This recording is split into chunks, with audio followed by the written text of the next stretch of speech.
Say, I'm starting from a CEO, Beverly a fabulous, my young farm panim for Nadia. Brazil said, show night, the young calling straight.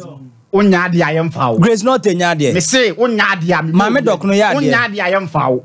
Rona, a person, Judas, oh, Rona, a person plane, Onyadia, I am foul. In recent time, Yahoo said, Kofia, Joro, actor, Nigeria. Yeah. Or using that for a penny. Yeah. What yes, with big stars, oh.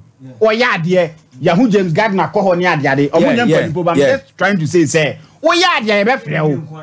There is a new guy you are by Yolonim. Now, on also now Rose or Nigeria how I play. Nanaya was a wine. Yeah, so yeah, dear. You better throw some years one. So when I am frail. But I will say, Saruna Kodon cancer a play a cockrao now play no. How many of yen OGs never played that Runo? A point. Sometimes you need somebody to go down. Now mount that vibe out here. Okay. You need to crowd beer. So when if you do attempt, when you when audience and emphatic, John Casa will give you exactly what you want. Yes. It is one on the then to have for beer. On to me, yes, I am. But I say when you need to make a man.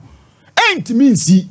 John Casa play Runo to perfection, and many a times John Casa play that Runo, and he's doing well for himself. Yeah. And Timon Casa answers him. So yeah, dear. Now run you give them a ton as with Yaya. The best for one more baby. But when Yadia the fact is when you need just young family, a investment to a Sikani, a young woodman, and don't mean get a sans and seminal.